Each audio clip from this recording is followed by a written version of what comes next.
கோயம்பேடு பேருந்து நிலையம் எப்போதும் போல் பலவித இரைச்சல்களோடு நிரம்பி வழிந்தது கூட்டம். அங்கும் இங்கும் பல சத்தங்களுக்கு இடையில் கேட்டது கண்டக்டரின் குரல். திருச்சி திருச்சி திருச்சி போறவங்களா வண்டியில ஏறுங்க. கண்டக்டர் கத்திக்கொண்டு இருந்தார். வாங்கம்மா, திருச்சியா, வாங்க வாங்க, வலுக்கட்டாயமாக அழைத்தார். இல்லை என கண்களால் பதில் சொல்லியபடி ஒரு டிராவல் பேக் பின்னால் இழுக்க, தோளில் மாட்டியிருந்த ஹேண்ட்பேக் இன்னொரு பக்கம் சரிந்து கொட்ட, அதை சரி செய்து கொண்டே மன்னார்குடி பஸ் நிற்கிறதா என பார்த்து கொண்டே வேகமாக நடந்து சென்றாள் காவ்யா. 4-5 பஸ்களை கடந்து மன்னார்குடி பஸ் ஒன்று நின்றிருந்தது. டிக்கெட் வாங்கலாம் என்று அருகே சென்றால் கண்டக்டரை சுற்றி ஒரே கூட்டம். Sir, Kumbakonam 1 sir, Mannargudi 1 sir, Needamangalam 1 என ஒருவர் மேல் ஒருவர் கைகளை நீட்டியபடி நின்றனர் பயணிகள்.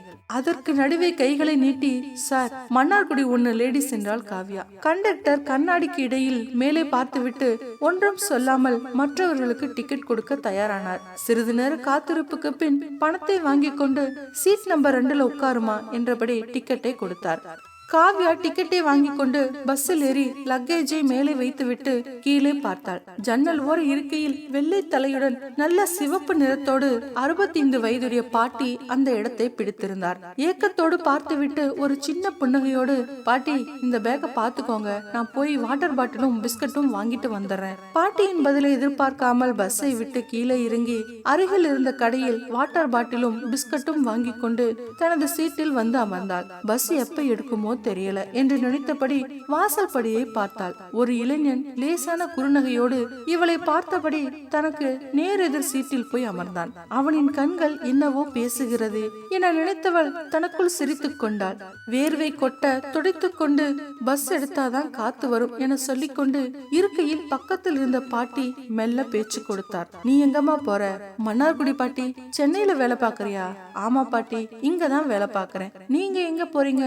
பதிலுக்கு ஒரு கேள்வியை கேட்டு வைத்தாள் காவ்யா. நான் கும்பகோணத்தில் இறங்கிடுவேன், அதுதான் சொந்த ஊர். பொண்ண போன் பண்ணி திருவிழாக்கு வாமான்னு ஒரே தொந்தரவு, அதான் ஆபீஸ்ல லீவ் சொல்லிட்டு வந்திருக்கேன் என்று லேசா தலையை ஆட்டியபடி நீட்டி முளைக்கி சொன்னது. ஆபீஸ்ல வேலை பாக்குறீங்களா? எங்க, என்ன வேலை? ஆச்சரியத்தோடு கேட்டாள் காவ்யா. ஆபீஸ்ல கூட்டுற வேலை தான் பாக்குறேன். காஃபி போடுறது, ரூமை கூட்டி பெருக்கிறது தான் வேலை. எனக்கு முன்னாடி ஒரு பொண்ணு வேலை பார்த்துச்சு, அது சரியில்லைன்னு தான் என்ன கூப்பிட்டாங்க. அந்த பொண்ணு ஒரு மாதிரி, அதான் வேணான்னு சொல்லிட்டாங்க. நான் இல்லைன்னா பாவம் ரொம்ப கஷ்டப்படுவாங்க. எல்லாம் ஆம்பளை பிள்ளைங்க, குப்பையில கிடந்து வேலை பார்க்க முடியுமா? அதான் நான் எப்பவும் லீவ் போட மாட்டேன். வேற வழி இல்லாம கெஞ்சி லீவு வாங்கிட்டு வந்திருக்கேன். 2 நாள்ல திரும்பிடணும், இல்லனா நம்ம வேலையை யாராவது தட்டிட்டு போயிடுவாங்க என்று ஒன்று விடாமல் சொன்னது பாட்டி. பாட்டி பேசும்போது வாய் மட்டுமல்ல கைகளும் சேர்ந்து பேசின. அப்போ நீங்க சென்னையில தனியாவா இருக்கிறீங்க? இங்க வீட்டு வாடகையெல்லாம் ரொம்ப அதிகமாச்சே, எப்படி சமாளிக்கிறீங்க என்றாள் காவ்யா.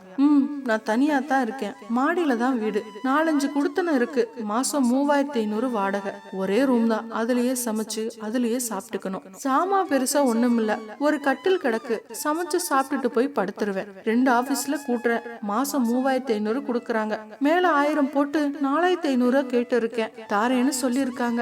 அது போக 3 வீட்டுல வீடு பெருக்கி பாத்திரம் கழுவுற வேலை, ஒவ்வொரு வீட்லயும் 3000 தர்றாங்க.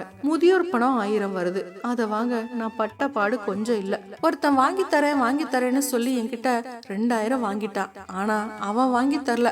அப்புறம் ஒரு டீச்சர், வாங்கம்மா நான் வாங்கி தரேன்னு கூட்டி போய் எல்லாம் எழுதி கொடுத்துச்சு, இப்போ 1 வருஷமா வாங்கிட்டு இருக்கேன் என்று சொல்லி முடித்தது. காவ்யா கண்கள் விரிய, என்னடா ஒவ்வொருத்தனும் தான் படிச்ச படிப்புக்கு வேலை கிடைக்கலையேன்னு நாயா பேயா அலைஞ்சிட்டு இருக்கான். இந்த பாட்டி இந்த வயசுல 5 இடத்துல வேலை பாக்குது, வீட்டு வேலையில நிறைய காசு பார்க்கலாம் போல இருக்கு என மனதிற்குள் நினைத்து கொண்டு, அப்புறம் பாட்டி நீங்க தனியா இருக்கிறீங்க, உடம்புக்கு முடியலன்னா என்ன செய்வீங்க? பக்கத்துல இருக்கிறவங்க வந்து ஹெல்ப் பண்ணுவாங்களா? கொஞ்சம் வருத்தத்தோடு கேட்டாள் காவ்யா. இது வரைக்கும் எதுவும் வந்ததில்ல, நான் யார் வீட்டுக்கும் போக மாட்டேன், அவங்களும் வரமாட்டாங்க. பக்கத்து வீட்டுக்காரங்க வந்து கேட்பாங்க, நீங்க ஒரு ஆளுக்கு ஏன் சமைக்கிறீங்க, நான் தரேன் சாப்பிடும்பாங்க, நான் வேண்டான்னு மறுத்துடுவேன். இந்த பாட்டி எப்பவும் இப்படித்தானு சொல்லிட்டு கோச்சிட்டு போயிடுவாங்க. என்ன பண்றது, வெள்ளம் வந்துச்சு, அப்ப என்ன செஞ்சீங்க? வீட்டுக்குள்ள தண்ணீர் வந்துருச்சா? சாப்பாட்டுக்கு ரொம்ப கஷ்டமா போயிருக்குமே என்றாள் காவ்யா. அந்த கதை கதையை கேளுங்க. நான் அரிசி பருப்பு காய்கறின்னு எல்லாமே வாங்கி வச்சிருந்தேன். இட்லி மாவு வேற அரைச்சு வச்சிருந்தேன். அதனால எனக்கு ஒன்னும் கஷ்டம் இல்ல. மழைக்கு முன்னாடி தக்காளி கிலோ 5 ரூபான்னு சிரிப்பா சிரிச்சது. அந்த நேரம் பார்த்து 2 கிலோ வாங்கி வச்சேன். அது சமயத்துல உதவுச்சு. பக்கத்து வீட்டுக்காரங்களுக்கு எல்லாம் நான் தான் அரிசி காய்கறி எல்லாம் கொடுத்தேன். பாவம் புள்ளுக்குட்டிக்காரங்க, நம்மளால முடிஞ்சது அதுதான். நாங்க மாடியில இருந்ததால எங்களுக்கு தண்ணி வரல. நிறைய பேர் உதவி செஞ்சாங்க. அந்த சாப்பாடு வாயில வைக்க முடியல. ஏதோ கொண்டு வந்து கொடுக்கறாங்களேன்னு வாங்கிட்டோம். எல்லாவற்றையும் ஒன்று விடாமல் சொல்லிவிட்டு தான் கொண்டு வந்த பேக்கை திறந்து அதிலிருந்த பொட்டலத்தை எடுத்து பிரித்தது. பூண்டு வைத்து அரைத்த மிளகாய் துவையலோடு கலந்த தோசையின் வாசம் மூக்கை துளைத்தது. அந்த வாசமே பாட்டி நல்லா சமைக்கும் என்று சொல்லாமல் சொல்லியது. 3 தோசை கொண்டு வந்த, நீ ஒன்னு எடுத்துக்கமா. பாட்டி பறிவோடு நீட்டியது. வேண்டாம் பாட்டி, நீங்க சாப்பிடுங்க, நான் சாப்பிட்டு தான் வந்தேன் என்றாள் காவ்யா. எப்படிமா உன்னை பார்க்க வச்சுட்டு சாப்பிடுறது? நீ வேண்டான்னு சொல்றதால சாப்பிடுறேன் என்றபடி சாப்பிட்டு விட்டு கை கழுவி விட்டு தாம்பரம் தாண்டிருச்சா? பல்லெடுக்கில் மாட்டிய தோசையை நாக்கால் துளாவியபடியே கேட்டுக்கொண்டே நான் தூங்குறேன், நீயும் தூங்கு என்று சொல்லிவிட்டு தூங்கி போனது. காவ்யாவுக்கு தான் தூக்கமே வரவில்லை. மண்டைக்குள் பாட்டியின் பேச்சு இடித்துக்கொண்டே இருந்தது. இந்த வயசுல 2 ஆபீஸ்ல வேலை, அது மாசம் 9,000 கிடைக்குது. 3 வீட்டுல வீட்டு வேலை, அது 9,000 கிடைக்குது. எல்லாம் சேர்த்தா ஒரு மாசத்துக்கு 18,000 சம்பாதிக்குது. இந்த பாட்டியால் இந்த வயதில் இவ்வளவு சம்பாதிக்க முடியுமெனில் படித்த இளைஞர்களால் ஏன் ஒரு வேலைக்கு கூட ஒழுங்கா போக முடியவில்லை? அப்போ இவர்களின் தேடல் சரியானதாக இல்லையா, அல்லது வாய்ப்புகள் இருந்தும் அவர்களுக்கு பயன்படுத்த தெரியவில்லையா? மனசுக்குள் 1000 கேள்விகள். இனிமேல் நானும் கிடைக்கும் நேரங்களில் பார்ட் டைம் வேலைக்கு செல்ல வேண்டும். அந்த சிந்தனையோடு லேசாக கண்ணயர்ந்தாள் காவ்யா. தூரத்தில் சிறு புள்ளியாய் ஏதோ ஒரு வெளிச்சம் பெரிதாகிக் கொண்டே வந்தது.